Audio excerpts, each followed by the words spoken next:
Weekend's rain might have turned the Elk River into a haunted one for some unadvised visitors because of the flash flood that hit the campground where the Elk River Haunted Float is hosted.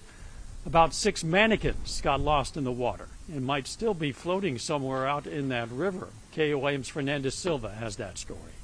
The Elk River Haunted Float in Pineville is supposed to be scary for its visitors, but their guests might not be the only ones getting to feel their skin crawl in the river. The owners of the haunted adventure estimate that about 12 arms, 6 torsos, and 8 legs are somewhere down the river. All the body parts belong to the attraction's mannequins, which were dragged to the water when the river floated because of heavy rain. We're setting up the riverside for the float part of our adventure, and we set out about 6 different mannequins and torsos and body parts for the floaters when they went through the adventure, having no idea that this cliff behind me that is 6 or 8 feet down would ever be covered in water that night. The McDonough County Sheriff's Office said that they haven't received any calls about pieces of bodies floating in the river. Captain Chris Allison advised people to call 911 if they see something out of ordinary. We would rather them just call us and we will determine,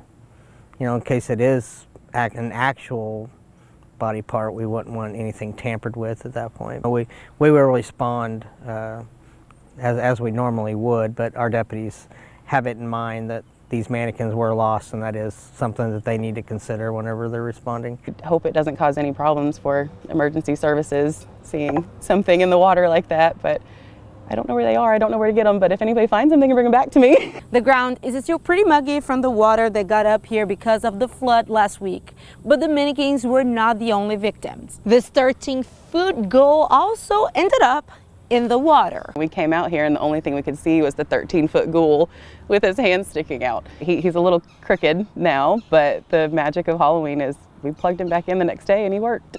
Now, with the Halloween magic working in their favor, the haunted cabins and scary trails are ready for visitors. In Pineville, Fernandez Silva, KOAM News.